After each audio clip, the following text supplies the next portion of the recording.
Oki Agustina jalani mediasi teringat saat gugat cerai Pasha Ungu.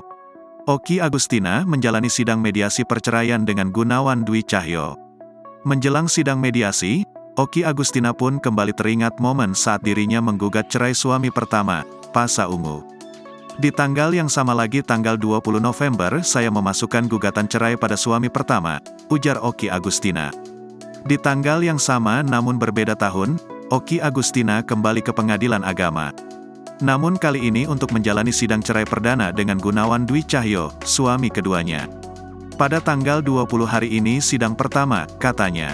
Oki Agustina dan Gunawan Dwi Cahyo sama-sama datang ke Pengadilan Agama Bogor, Jawa Barat untuk menjalani sidang perdana.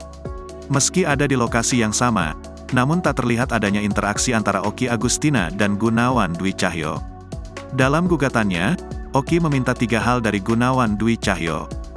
Oki Agustina tampaknya telah sepakat dan mengerti akan tidak stabilnya penghasilan Gunawan akhir-akhir ini.